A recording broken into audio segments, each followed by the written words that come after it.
7살짜리 철이가 금붕어를 몇 마리 키우기 시작했어요. 보통 아이들이 그러하듯 이 아이가 처음에는 열심히 잘 키우다가 금세 실증이 났어요. 그러면 누구 몫이 됩니까? 어머니 몫이 되지요. 철이 엄마가 철이 대신에 이 금붕어를 키우느라고 물도 갈아주고 먹이도 주고 애를 썼어요. 그러다 이제 어머니도 지쳤어요. 그래 어머니가 아이 철이에게 최후 통첩을 합니다. 야, 금붕어를 누구 갖다 두든지 내다 버리든지 빨리 처리해라 라고 최후 통첩을 합니다. 며칠이 아무 말 없이 지나갔어요. 아이가 어느 날 학교를 다녀오더니 책가방에서 자기가 만든 예쁜 카드를 엄마에게 말없이 갖다 줍니다. 엄마는 오래간만에 아이가 만든 카드를 받으니 기분이 좋아서 그 좋은 기분을 가지고 그 카드를 열었습니다. 그 카드에는 이렇게 써 있었어요. 어머니께 아주 귀여운 금붕어를 선물로 드립니다. 아들 철이로부터 라고 적혀 있었어요. 여러분 어떠십니까? 맹랑하게 느껴지십니까? 아니면 그 이상 야비하게 느껴지시는 분까지 혹시 있다고 하면 우리는 부모 훈련이 좀 덜 된 것이라고 생각할 수 있을 거예요. 한 가지 얘기를 좀 더 해드리겠습니다. 아들이 엄마 학교 다녀왔어요 하고 인사합니다. 엄마가 반갑게 맞으며 아이고 우리 아들 왔네. 덥지? 어디 시원한 음료수라도 줄까? 라고 물었는데 아이가 그 물음에 대꾸도 하지 않고 엄마에게 엄마 나 엄마한테 물어볼 게 하나 있어요 라고 해요. 엄마가 우리 아들 뭐가 그렇게 궁금한데? 물어봐. 이 아들이 엄마에게 물어요. 엄마는 미술가가 좋아요? 음악가가 좋아요? 엄마 생각에는 이 아이가 벌써 자신의 진로 문제를 걱정하나 싶어서 기특한 마음이 들었어요. 그래서 웃으며 말했어요. 엄마는 다 좋아 라고 얘기를 했어요. 아이가 얼굴에 화색이 돌면서 다시 묻습니다. 정말이야 엄마? 라고 물었어요. 그러자 정말이고 말고 엄만 다 좋아. 그랬더니 이 아들이 가방을 열고 역시 그 가방 안에서 주섬주섬 무언가 종이를 하나 엄마에게 내밀어요. 뭘 것 같아요? 기말고사 성적표입니다. 그 성적표를 열어보니까 미술가, 음악가 그렇게 적혀 있더라는 거예요. 여러분 누가 이 아들에게 이 아이에게 돌을 던지겠습니까? 어쩌면 이것이 우리 아이들이 아닐까. 제가 오늘 아침에 참 행복한 시간을 잠깐 가졌습니다. 제가 어린이 주일이면 우리 유치부와 아동부 아이들에게 선물을 준비해 줍니다. 제가 직접 아내와 함께 가서 선물을 골라와서 그래서 아침에 아이들 주일학교 때 선물을 줘요. 4년째 제가 선물을 줬는데 오늘은 제가 4년 만에 애들한테 제대로 인사를 받았어요. 아동부 아이들이 아주 예쁜 카드에다가 하나마다 감사한 마음을 제가 그걸 읽으면서 좀 기분 나쁜 것도 있었어요. 왜? 돈은 저 혼자 냈는데 애들이 카드에다가 목사님, 사모님 감사합니다. 우리 아내는 덩달아서 인사를 받아버렸어요. 이게 살짝 기분 나빴지만 우리 아이들이 한 줄 한 줄 정성껏 써준 그 편지를 제가 읽으면서 아침 시간 흐뭇한 시간을 보냈어요. 우리 아이들은 그렇습니다. 감사하면 감사하다고 말할 줄 알고 그리고 기분 나쁘면 기분 나쁜 것을 그대로 표시해 내기도 합니다. 그러나 그때뿐이에요. 아이들은 그 나쁜 기분을 오래 품고 사는 그런 사람들이 아직은 아니라는 거죠. 그게 어쩌면 얼마나 다행스러운지. 이제 우리가 그 아이들의 마음속에 영혼 속에 우리가 어떤 그림을 그려주느냐 하는 것이 중요할 거예요. 오늘 본문에는 이 아이들을 사이에 두고 세 종류의 사람들의 동상이몽을 봅니다. 첫 번째 꼽을 수 있는 것은 13절에 말씀하는 것처럼 예수의 만져주심을 바라고 아이들을 데리고 온 부모들입니다. 이스라엘 사람들은 우리처럼 자식을 각별하게 사랑하며 키웁니다. 그들이 자녀를 향해서 특별히 관심하는 것은 바로 축복입니다. 창세기에도 보면 선친들이 축복하는 내용들이 처음부터 쭉 나오잖아요. 아브라함도 손을 얹었고, 이삭도 손을 얹었고, 야곱도 손을 얹었고, 요셉도 손을 얹었어요. 그게 이스라엘의 신앙 전통이에요. 부모라면 자식을 향해 저주의 언어가 아니라 축복을 안겨줄 사명, 그것을 사명처럼 생각하고 행복하게 나누는 그런 신앙 공동체라는 거예요. 근데 그것만이 아니에요. 오늘 본문에 예수님처럼 이렇게 훌륭하신 분들에게 축복받는 것을 귀하게 생각합니다. 본문에서 만져주심을 바란다 하는 것은 바로 축복의 손길을 얹어주시기를 바라는 그 마음이에요. 어느 부모가 그 자식이 잘 되는 길을 바라지 않겠습니까? 그 자식이 잘 되는 으뜸된 길 가운데 하나가 바로 하나님의 사람의 손얹음, 즉 축복을 받는 거예요. 특히도 예수의 손얹음, 이게 최고 아니겠습니까? 우리는 자식이 잘 되기를 바라는 마음까지는 같은데 그것을 풀어가는 방법에서 차이가 있거나 아니면 그 이상 심각한 문제를 가지고 있는 경우가 많이 있어요. 사실 어린이는 축복의 대상일 뿐 아니라 한 걸음 더 나아가 적극적으로 보호되지 않으면 안 될 대상입니다. 마태복음 18장에서는 비슷한 본문이 등장을 하는데, 자, 우리 18장을 한번 가보실까요? 마태복음 18장입니다. 이 18장에서는요 1절 이하로부터 똑같은 어린아이의 이야기로 시작을 하는데, 그저 단순히 어린아이만 지칭해서 말하지 않고 예수님께서 어린아이에서 좀 더 확대해서 작은 자, 옛날 개역 한글에는 소자라는 표현을 통해서 좀 더 그 의미를 확장해 갑니다. 어린아이만 아니라 소자, 이 손자라고 하는 것은 뭐 신앙생활을 처음 한 사람일 수도 있고 나이가 어린 사람일 수도 있고 뭐 교회로 따지자면 교회 온 지 얼마 안 되는 사람들도 포함될 수 있을 거예요. 그런데 그들을 향하여 그들을 영접하라 하는 선언을 말씀하셔요. 근데 거기서 끝나지 않아요. 그 18장 6절부터 9절까지에 보면은 제가 6절만 한번 볼게요. 누구든지 나를 믿는 이 작은 자 중 하나를 실족하게 하면 차라리 연자 맷돌이 그 목에 달려서 깊은 바다에 빠뜨려지는 것이 나으니라. 예수님 말씀이세요. 우리의 구원을 위해서 오신 예수님께서 단호하게 말씀하시기를 누군가 작은 자를 실족하여 하나님으로부터 멀어지게 한 사람은, 구원으로부터 멀어지게 한 사람은 그 사람의 구원 문제로 끝나지 않는다는 거예요. 내가 그 인생도 연자맷돌 메고 깊은 바다에 빠뜨리는 것 같이 그렇게 처리하겠다. 단호한 말씀을 하고 계시다는 거예요. 여기서 하시는 말씀이 뭐예요? 실족하게 하지 말아라 하는 거예요. 이 실족함이라고 하는 말은 광범한 의미에서의 보호를 뜻하는 말로 이해할 수가 있어요. 그거 어떻게 할 수 있느냐? 마지막 10절을 가보십시다. 10절에 보면 이런 말씀으로 뒷받침합니다. 자, 여러분들이 한번 읽어주실래요? 10절입니다. 시작.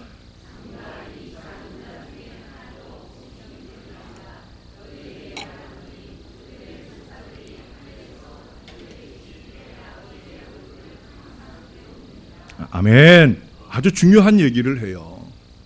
여기 나오는 흥미로운 표현 가운데 하나는 뭐예요? 그들의 천사들이라는 말이에요. 작은 자나 어린이들에게는 수호천사가 있다는 암시예요. 스스로 자기를 지킬 수 없는 자들을 보호하도록 하나님은 천사들을 보내시고 그들에게 보고를 받고 계시다. 항상 보고를 받고 계시다 말씀하고 있어요. 그렇다고 하면 우리도 저들을 적극적으로 보호할 의무가 있지 않겠느냐는 거예요. 그들이 스스로 자기 자신을 지킬 수 있기까지 필요한 도움을, 사랑을 아낌없이 베풀어야 된다는 거예요. 육체적으로, 정서적으로 도움을 베풀어야 될 거예요. 아니, 그 이상 무엇보다 중요한 영적인 도움을 베풀어야만 합니다. 마태복음 18장에서 예수님이 가장 중요하게 강조한 도움은 다른 거 아니에요. 영적인 도움입니다. 제가 늘 자주 여러분들에게 강조하는 교회는 영적 공동체다. 우리가 육신적으로 보이고 들리는 것이 다가 아니에요. 보이지 않는 곳의 세계, 영적인 세계, 영적인 느낌, 영적인 마음들이 있다는 거예요.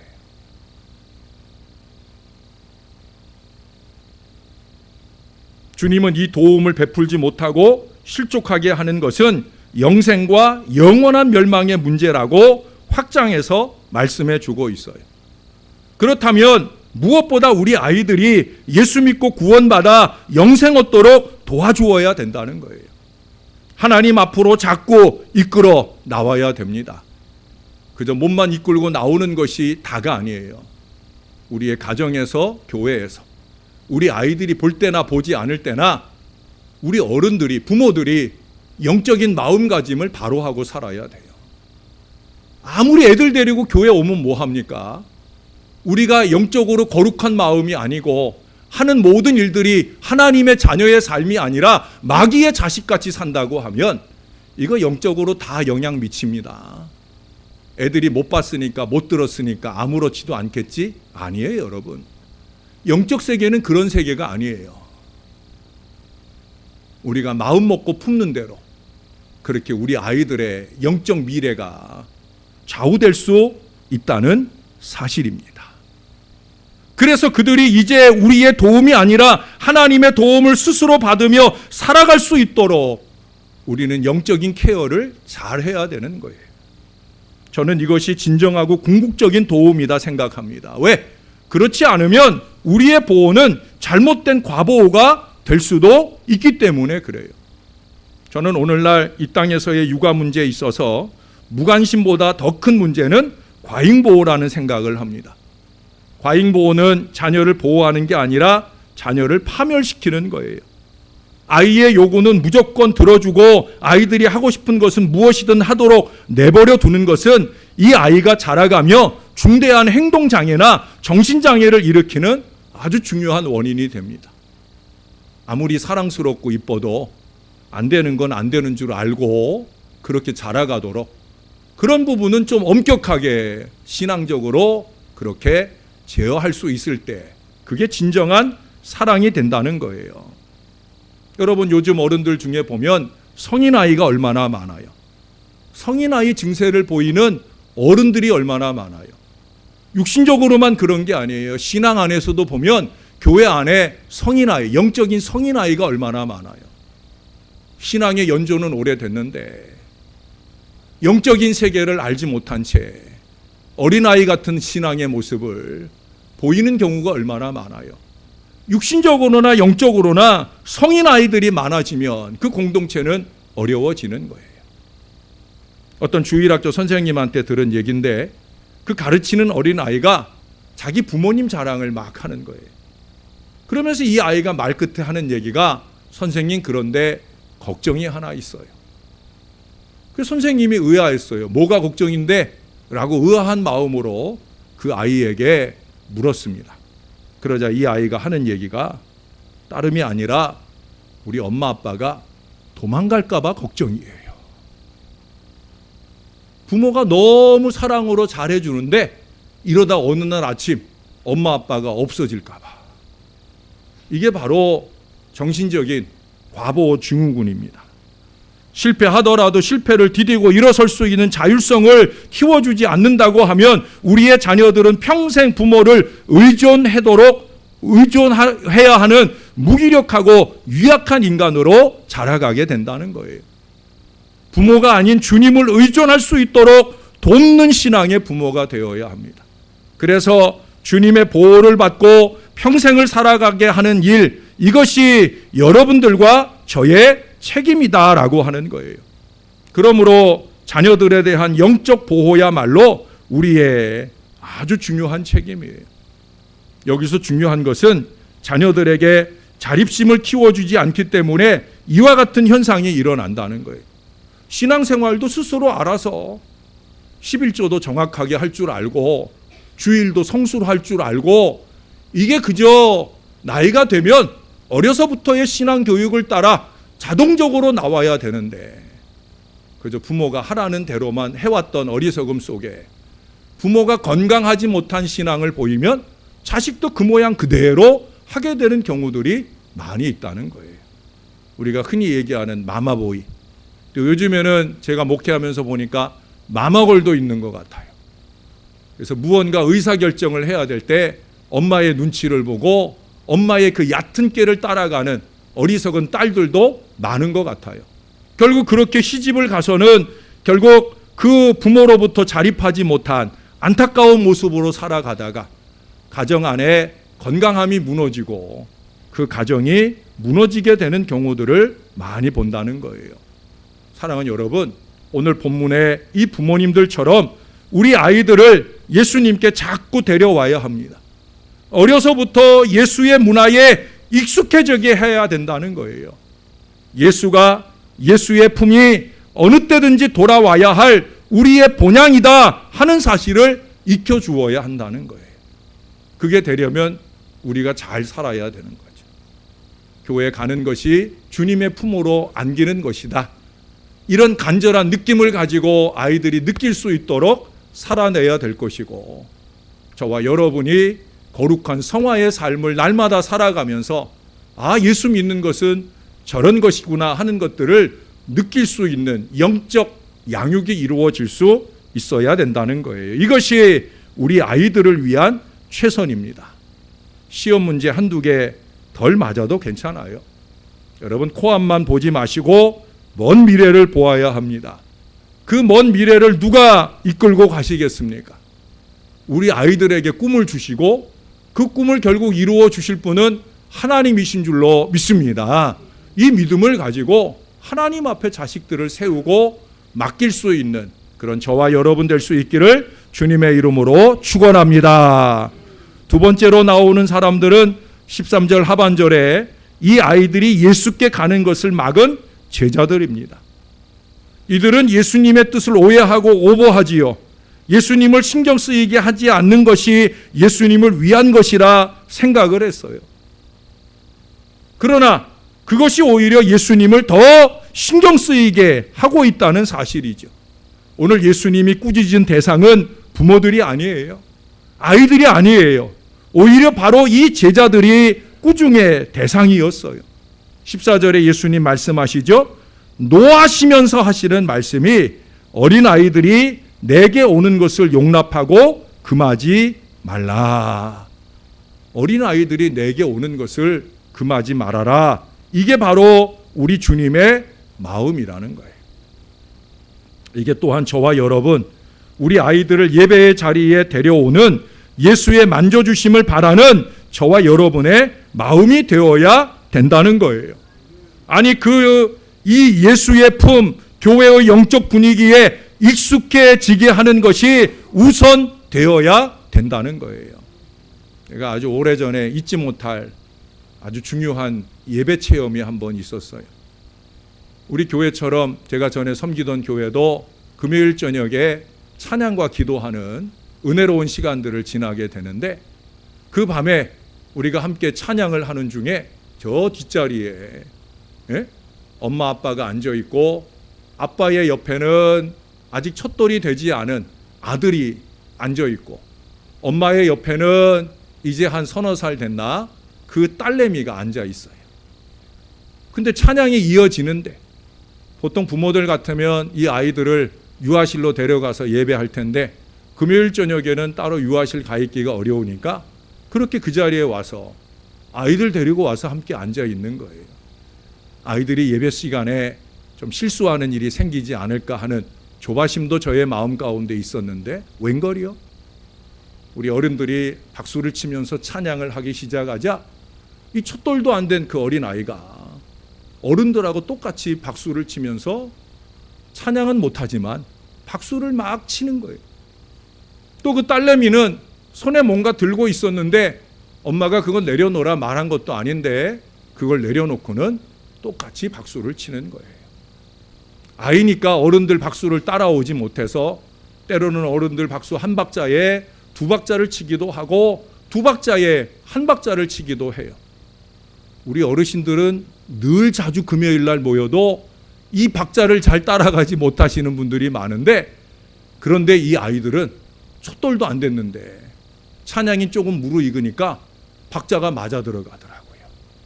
이 아이들이 그 고사리 같은 손으로 소리도 나지 않는 그 박자를 열심히 치면서 찬양하는 걸 보았어요. 앞에서 찬양을 인도하던 저의 마음이 얼마나 흡족한지, 저는 저의 눈빛으로 그 아이들의 머리를 쓰다듬어 주었어요. 저는 눈빛으로만 쓰다듬어 주었지만 그 아이들의 박수와 찬양을 기뻐하신 우리 주님은 아마 온 마음을 다해서 그 아이들의 머리를 쓰다듬어 주신 줄로 믿습니다. 여러분, 아이들을 데려오는 목적을 분명히 해야 됩니다. 그러지 않으면 안 데려오느니만 못한 거예요. 반대로 우리는 오늘 본문의 이 제자들 같은 실수를 범해서는 안 돼요. 많은 교인들이 내 예배가 중요하다 보니까 내 예배가 중요하지만 예수님은 그보다 아이들을 더 귀하게 보셨다는 사실을 놓쳐버릴 때가 많아요. 그 아이들은 하나님의 아이들입니다.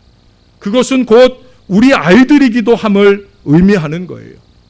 여러분, 내 예배도 중요하지만 우리 아이들을 향하신 우리 하나님의 눈길은 더 중요하지 않겠습니까? 우리가 어제 새벽에도 먼저 할 일을 우리가 예수님의 산상수훈에서 보면서 마태복음 5장 24절에서 뭐라고 그랬어요?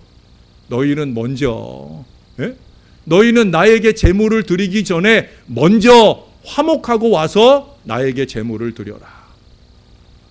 나에게 제사하는 것보다 더 중요한 건, 나와 화해하는 것보다 더 중요한 것은 사람들과 화해하고 사람들과 화목하는 게 더 중요하다. 그게 영적 예배라는 거죠.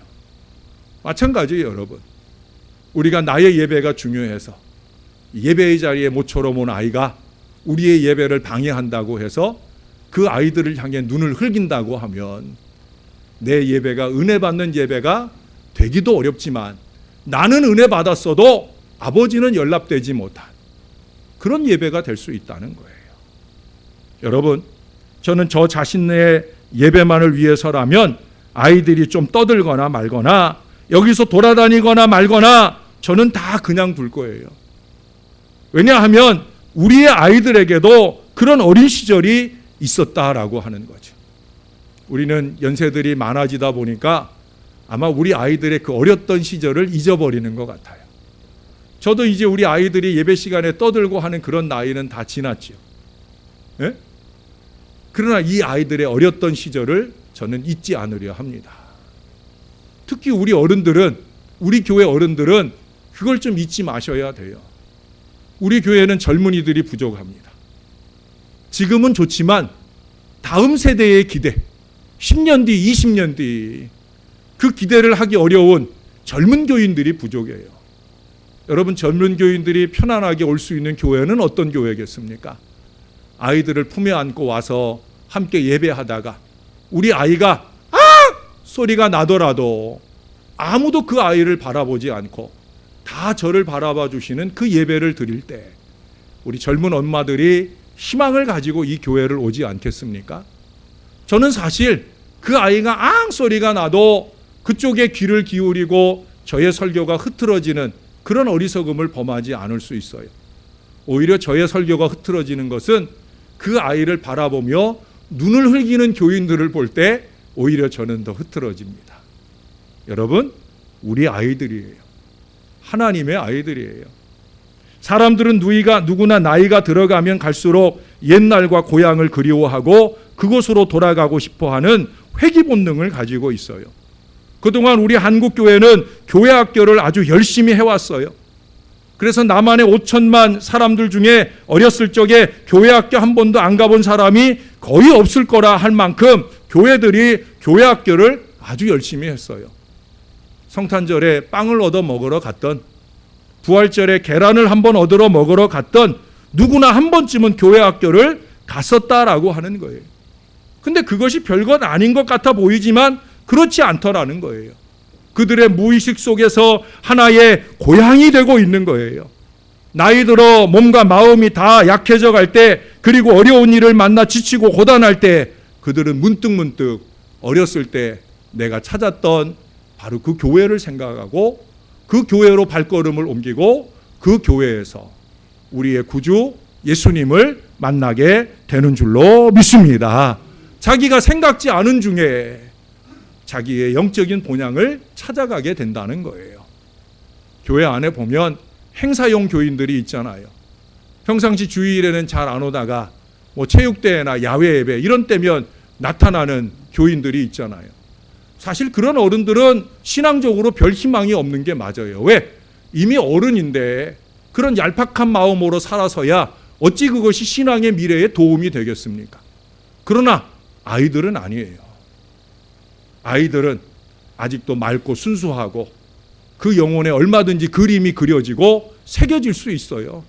여름 성경학교라고 해서 오늘 어린이 주일 목사님 또 선물 주시는 거 받으려고 또 부활주일이나 성탄절 그런 때 행사용으로 오는 아이들일지라도 우리 선생님들, 우리 교육자들, 우리 모든 교인들은 기쁘게 맞아야 되는 거예요. 왜? 아이들이니까. 아직 얄팍한 술수를 가지고 오는 것이 아니니까. 그들의 마음속에 심겨준 사랑과 작은 선물 하나라도 그들의 평생을 기억하게 할 은혜의 순간이 될 수 있으니까 넓은 마음으로 맞아주실 수 있게 되기를 바랍니다. 그래서 잠언서 22장 6절에 보면 마땅히 행할 길을 아이에게 가르치라 그리하면 늙어서도 그 길을 떠나지 아니하리라 말씀하고 있는 거예요. 우리 한국교회가 이렇게 큰 부흥과 성장을 하게 된 데에는 교회학교를 열심히 한 데 그 중요한 한 원인이 있습니다. 그것은 교회 성장만 아니라 우리들의 영적 성숙의 밑거름이 되어 온 거예요. 사랑하는 여러분, 교회 학교가 잘 돼야 희망이 있습니다. 교회 학교의 일들을 적극 지원해 주시기를 부탁드립니다. 교회 학교의 일들을 좀 적극 지원해 주세요. 근본에 우리 청년부, 청소년부, 우리 청년부는 2년 전에 비전 트립을 한번 움직였지만 청소년부는 처음입니다. 아이들의 마음이 넓어지는, 아이들의 비전이 넓어지는, 아이들의 선교하는 마음이 넓어지는 좋은 기회입니다. 사랑하는 마음들을 많이 더해 주셔서 교회 학교가 더 잘 되는 역사가 일어나기를 주님의 이름으로 부탁합니다. 뿐만 아니라 우리 아이들이 교회 학교 오는 것을 좀 막지 마시면 좋겠어요. 신앙적으로나 또는 시간적으로나 막지 않으시면 좋겠어요. 마지막 세 번째, 예수님은 우리 아이들을 축복하셨습니다. 어떤 아이가 태권도에서 짝체조를 했어요. 이렇게 서로 뭐 어떻게 하든지 이렇게 뭐 어깨 동무하고 하든지 뭐 이런 몸 푸는 짝체조를 1시간 동안 짝과 함께 했어요. 그리고 이 아이가 영어 학원을 갔어요. 영어 학원에 갔더니 자기랑 태권도장도 다니고 영어 학원도 다니는 친구가 태권도장에는 안 왔는데 영어 학원에는 왔어요. 그래서 그 아이에게 아는 체를 하며 물었어요. 야, 너 왜 도장은 안 왔어? 라고 물었습니다. 그랬더니 이 아이가 궁금한 마음에 물어요. 오늘 도장에서 뭐 했어? 라고 물었습니다. 그러자 이 아이가 뭐라고 대답했겠어요? 짝체조 했어 라고 대답을 해야 되는데 머리는 짝체조 했어 라고 하는 건데 입에서는 이렇게 나왔어요. 짝짓기 했어 라고 얘기를 하더랍니다. 왜 아이가 그랬을까요? 매스컴의 영향인 거죠. 아이가 TV를 많이 보다 보니까 그 TV 안에서 짝짓기 하는 프로그램들을 보지 말아야 할 보다 보니까 아이가 그렇게 자기도 모르게 실수가 되었다는 거예요. TV에서 나오는 좋지 않은 대사가 아이를 병들게 하고 있는 겁니다. 예수님은 우리 아이들에게 익숙해지기를 바라는 대사가 있었습니다. 그것은 뭐냐? 축복입니다. 축복을 나누는 아름다운 천국 세상을 만들기 원하시는 우리 예수님께서 이 아이들의 귓가에 대고 오래도록 남을 축복의 언어들을 속삭여 주셨다라고 하는 거예요. 그저 상투적인 음성으로 축복에 주시옵소서 뭐 이런 거나 외쳤던 그런 예수님은 절대 아니실 거예요. 따뜻한 품에 안으시고 내가 너희에게 하듯 너희도 잘하면서 그렇게 할 수 있지? 눈빛으로 물으시면서 아이의 마음속에 평생 남고 전할 그 축복의 언어들을 한아름 안겨주셨을 거예요. 며칠 전 새벽에서 본 말씀처럼 네가 미워하는 아이는 반드시 갚아주어야 된다. 너를 미워하는 아이는 반드시 갚아줘야 된다. 예수님이 그 아이를 안고 그런 얘기 해주셨겠어요? 아니겠지요. 예수님은 예수님의 마음을 아이에게 심어주고 그 마음으로 품을 세상에 대하여 축복하기를 가르쳐 주셨다라고 하는 거예요. 이게 우리 아이들을 위한 우리의 할 일입니다. 밥상머리에 앉아서 미움과 도끼를 심어주고 경쟁심과 이기심만을 심어주는 그저 내 아이만 잘 되는 그런 축복은 여러분 축복 아니에요. 모두가 잘 사는 세상을 위한 축복의 나눔으로 우리의 아이들을 이끌어가고 본을 세워가는 게 그게 진정한 축복이고 아름다운 축복의 훈련입니다. 제가 극동방송에서 그 양양의 어성전 교회에 대한 간증을 들은 적이 있어요. 참 은혜롭게 들었습니다. 제가 차를 운전하고 가다가 중간에 차를 멈추고 그 교회 얘기를 듣고 은혜를 받고 눈물을 흘리고 그렇게 한참 동안을 감사하는 시간을 가질 정도로 작지만 강한 교회, 작지만 거인 같은 교회의 이야기를 들었어요. 그 교회는 목사가 담임으로 올 수 없을 정도의 농촌마을, 어촌마을 교회예요. 그래서 전도사님이 담임으로 계시는, 감리교 같은 데는 전도사들이 목사 안수를 받으려면 어느 교회, 시골 교회 어디든 가서든지 2년 동안 담임을 하고 와야 돼요. 아마 이 전도사님도 그렇게 이 어촌마을의 작은 교회에 오셨던 것 같아요. 근데 이 교회가 저력이 대단한 교회입니다. 마을 전체를 예수 복음화해 가고 있는 놀라운 이야기를 제가 듣게 되었어요. 그것도 몇 년 전인가 태풍 피해를 심각하게 보았습니다. 토요일에 대단한 수마가 핥히고 가고 이제 주일에 여전히 비바람으로 많은 가구가 침수되고 있었습니다. 담임하고 있는 전도사님조차도 우리 교인들이 이런 상황에 이런 날씨에 뭐 얼마나 오겠나 싶은 마음을 가질 정도였다는 거예요. 그러나 여러분, 그날의 예배의 자리를 보고 전도사님은 자기의 믿음 없음을 하나님 앞에 회개했다는 거예요. 왜? 그런 비바람 속에서도 그 수마가 핥히고 간 어려운 순간에도 그들은 한 사람도 빠짐없이 다 모였더라는 거예요. 안 믿는 가족이나 마을 사람들에게 미쳤다 소리를 들으면서도 그들은 다 모여서 하나님께 예배했어요. 수해 복구 기간 중에도 마찬가지였답니다. 복구를 도우러 군인들이 오면 다른 집 먼저 하라고 양보 아닌 양보를 하고 그들은 교회에 모여서 예배하였답니다. 그들이 전혀 요동치 않고 자신들의 주일 성수 예배 자리를 지켰다라고 하는 거예요. 처음에는 손가락질하던 마을 사람들이 그 손가락질을 거두었다는 거예요. 기왕에 믿으려면 쟤네들처럼 믿어야지. 그들의 의연함에 마음이 숙여지고 또 복구가 이루어지면서 이 교회를 중심으로 구호 물자를 나누는 모든 봉사에 이 교인들이 앞장서는 그런 모습 등으로 인해서 교회가 지역을 감동하고 그래서 그 태풍의 수마를 극복하고 난 뒤에 교회가 전폭적으로 부흥하는 역사를 이루었다는 거예요. 할렐루야. 여기까지만 해도 은혜지만 목사인 저로서는 그 다음 얘기에 더 은혜를 받았어요. 그게 무슨 얘기냐?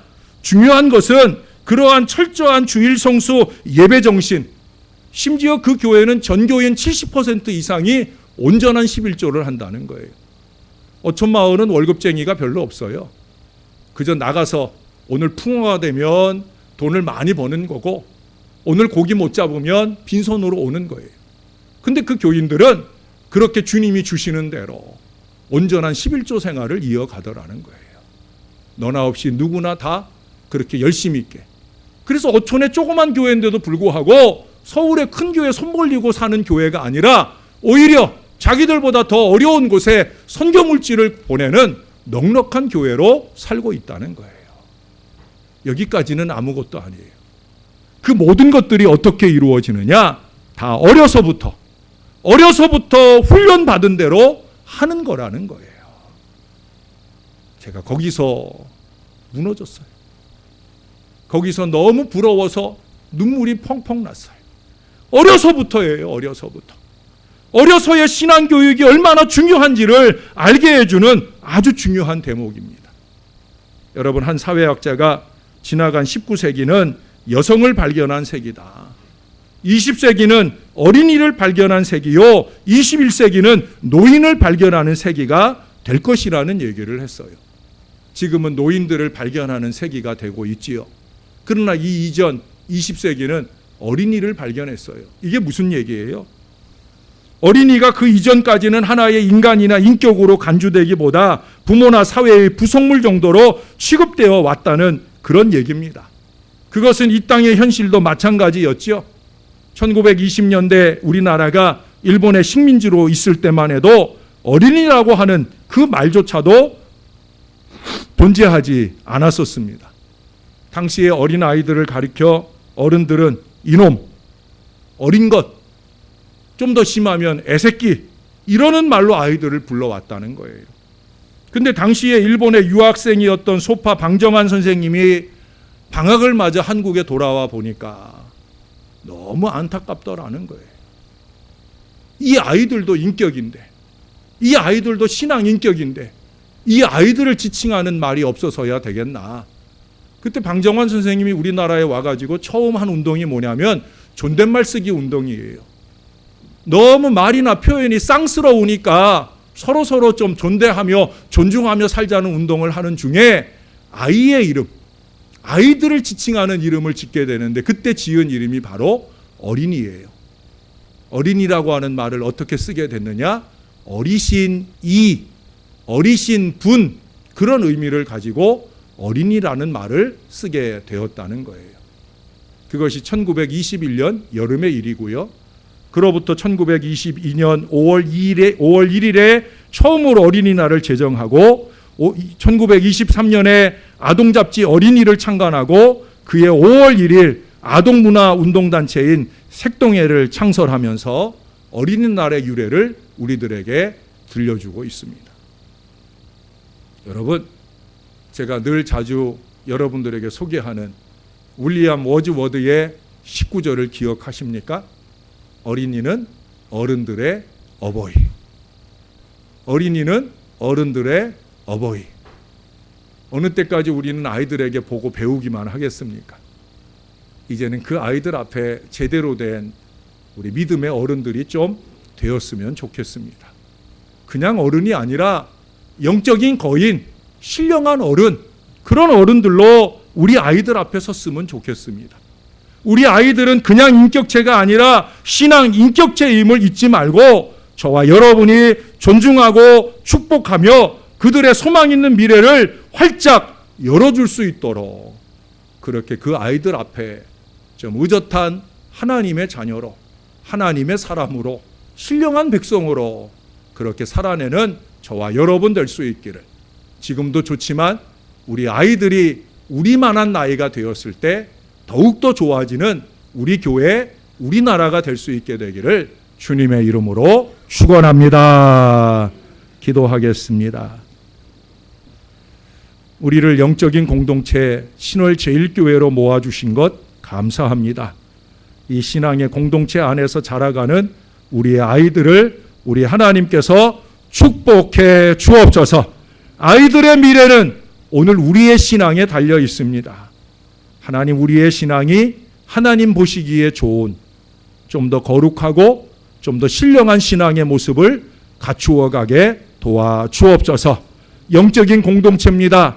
우리 아이들이 보거나 듣지 않는 곳에서 우리가 행하는 모든 일들, 마음에 품는 모든 일들까지도 영적 영향력을 가지고 우리 아이들에게 영향을 미치는 것을 기억하게 도와주시고 하나님 보시기에 좋은 믿음의 모습으로 아름답게 생각하고 말하고 행동하게 하셔서 보지 않는 곳에서 듣지 않는 곳에서 살아가는 우리의 자손들이 영적인 거룩함을 그 안에 체득하며 자라가는 놀라운 하늘의 축복이 충만하게 이루어지는 우리의 가정과 교회가 되게 하여 주시옵소서. 예수님의 이름으로 기도합니다. 아멘.